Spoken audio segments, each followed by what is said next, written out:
Avec ta création de contenu, est-ce nécessaire aujourd'hui d'utiliser l'intelligence artificielle pour réussir? Je réponds à cette question dans les prochaines minutes. Les médias sociaux en affaires est ton rendez-vous hebdomadaire pour en connaître davantage sur les différents réseaux sociaux et les plateformes de création de contenu dans un contexte d'affaires. Chaque semaine, je répondrai à une question thématique qui te permettra d'appliquer concrètement ces conseils pour ton entreprise. Si tu reconnais l'importance et la puissance des réseaux sociaux ainsi que de la création de contenu pour ton entreprise et que tu souhaites en apprendre davantage sur cet univers, tu es au bon endroit. Je suis Amélie Delebel, travailleuse autonome dans le domaine des communications et marketing depuis février 2020. Je travaille avec les réseaux sociaux et dans la création de contenu depuis 2014. Les médias sociaux en affaires est mon deuxième podcast après Athlète Entrepreneur, lancé en janvier 2019. Bienvenue sur mon podcast. Salut et bienvenue sur les médias sociaux en affaires, épisode 317, alors qu'aujourd'hui je réponds à la question « Est-ce que tu dois utiliser l'intelligence artificielle avec ta création de contenu? » Alors, pour répondre à cette question, est-ce absolument nécessaire? Non, mais je dois admettre que c'est quand même très utile. En fait, en création de contenu, ce qui est important de savoir, c'est que ce soit au niveau de la rédaction, que ce soit pour trouver des idées, que ce soit peu importe la façon dont tu l'utilises, c'est qu'il faut vraiment en fait pas voir l'intelligence artificielle comme un méchant, mais bien comme un allié. Je parle beaucoup peut-être pour les gens aussi qui sont dans mon milieu ou des fois d'autres personnes qui sont comme moi, mais tu sais, ça pourrait enlever du travail et autres. Mais en réalité, si on fait bien notre travail, l'intelligence artificielle est vraiment juste comme, c'est ça, un allié, quelqu'un qui va t'aider peut-être à pousser un peu plus loin, te permettre de réfléchir. Si tu as des doutes parfois sur des tournures de phrases, tu voudrais peut-être être capable d'échanger ou voir qu'est-ce qu'il te propose selon comment tu écris. Des fois, il te manque un peu d'inspiration. C'est ça. Des fois, ça te prend juste, des fois, un petit quelque chose juste pour justement amener ta créativité, si je peux dire. Et justement, mais ça te permet d'interagir aussi avec quelqu'un. Puis c'est quand tu es habitué de travailler tout seul, comme c'est mon cas, parfois, échanger, faire des brainstorming avec d'autres personnes, ça pourrait être intéressant. Et donc, des fois, l'IA peut aider par rapport à ça.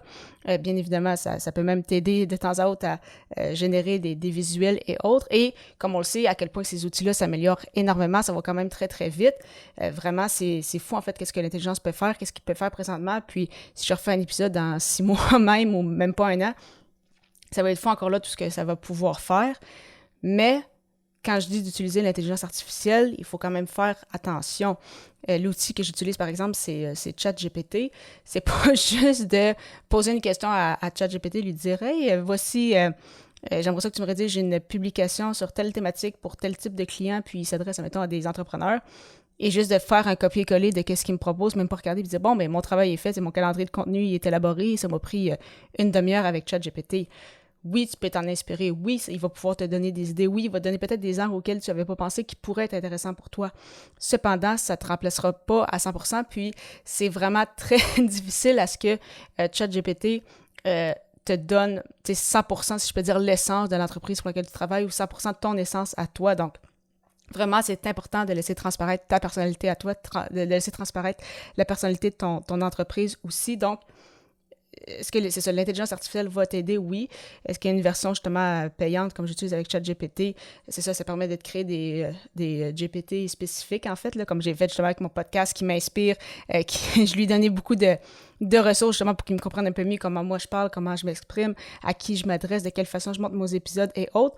Donc bien évidemment, ça me donne de l'information aussi. Quand des fois, je manque un peu d'inspiration ou je lui propose quelques idées, je suis comme, est-ce que tu peux me donner d'autres angles par rapport à ces idées-là et autres? Mais certainement que ça m'aide, mais au final, de un, ce que ChatGPT va te proposer, c'est jamais 100% parfait non plus. Et c'est ça, donc il faut vraiment le voir comme un allié qui va t'aider, qui va peut-être des fois te remettre en question, qui va dire « Ah, ça pourrait peut-être être intéressant » ou « Ah, tu sais, cet angle-là, tu n'y avais peut-être pas pensé. » Mais au final, c'est quand même toi qui va bâtir le contenu en tant que tel.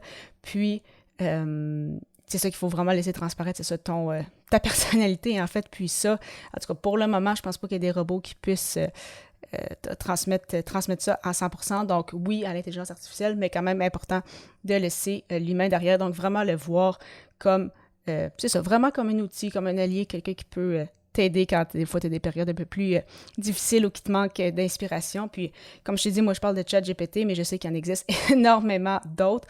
Donc, c'est ça, c'est à toi de voir, en fait, celui ou ceux qui te conviennent selon tes besoins. Donc, souvent, ils vont avoir des versions gratuites aussi. Bien évidemment, on voit déjà la différence entre une version gratuite puis la version payante, qu'est-ce que ça peut donner de plus. Mais quand même, comme pour n'importe quel outil, si tu veux être à l'aise avec celui-ci, bien, commencer par la version gratuite, voir qu'est-ce qu'il permet de faire. Et si jamais tu dis, bon, mais là, ça vaut la peine de payer pour cet outil-là pour ce que je souhaite faire, ça va te permettre de sauver du temps, bien évidemment, et autres, eh bien, dans ce cas-là, c'est ça. C'est vraiment, ça peut vraiment être intéressant. Donc, c'est de voir quel outil d'intelligence artificielle te convient le mieux.